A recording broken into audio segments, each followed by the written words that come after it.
सुप्रभात बच्चों। इससे पूर्व मैंने आप लोगों को बताया कि बाल गोविंद भगत गृहस्थ संत थे। बाल गोविंद भगत गृहस्थ संत थे, वो सन्यासी थे लेखक के अनुसार। क्यों?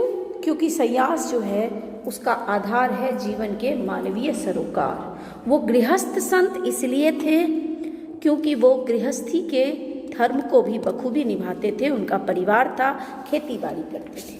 उनकी खूबी थी कि वो बहुत मधुर संगीत गाते थे। ये सब मैंने आपको बताया। अब जब भादों का महीना आता और कुछ ही देर में वर्षा खत्म हुई हो और बादलों की गरज के साथ बिजली जो है वो आप जो है आपने कुछ नहीं सुना हो उसमें, लेकिन झिल्ली की झनकार या दादुर, ये सब जीव हैं बारिश के मौसम में। उनकी आवाज़ के बीच भगत का संगीत जो है वो आपको अपने संगीत को, अपने कोलाहल में ये सब चीज़ें, झिंगुरिया, दादुर, उनको डुबो नहीं सकती थी। उनकी खंजरी जो है वो बज उठती थी और वो गीत गाते थे। गोदी में पियवा चमक उठे सखिया झियों उठे ना। यहाँ देखो, पिया तो गोद में ही है किंतु वह समझती है कि वह अकेली है, चमक उठती है, झियों उठती है। यहाँ आत्मा की बात करते थे। ये निर्गुण भक्ति गीत है कि मन में जो है ईश्वर तो पास में ही है, लेकिन ईश्वर को प्राप्त करने के लिए मन बेचैन है।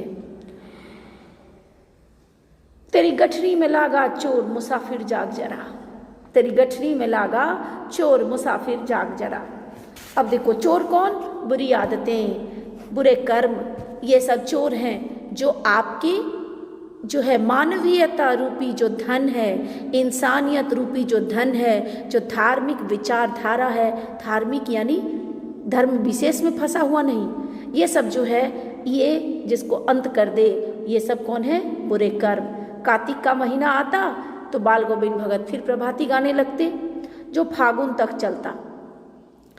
ना जाने किस वक्त वह जग कर नदी स्नान को जाते, कब वहाँ से लौटते और अपनी पोखर पे पहुँचते और वहाँ पोखरी के ऊंचे भिंडे पर अपनी खंजरी, ऊंचाई पोखर वगैरह जो है, तालाब जो है उसके चारों तरफ जो ऊंची भूमि होती है उसे भिंडा कहते हैं, जिसे किनारा भी कह सकते हो। तालाब तो बनवाया जाता है तो उसमें ऊंचे किनारे होते हैं, स्टीप जो है बैंक्स होते हैं उसमें।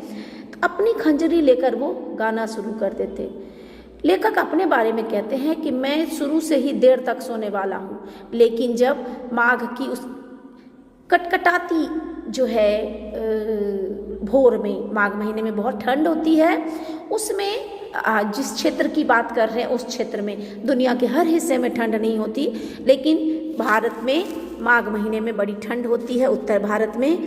तो वो जो ठंड का महीना है उसमें जब वहाँ कुहासा ही छाया रहता और वो गाने लगते तो लेखक स्वयं को रोक नहीं पाते थे। पूरब में लोही लग गई थी, यानी सूर्य के निकलने से पहले जो लालिमा दिखाई देती है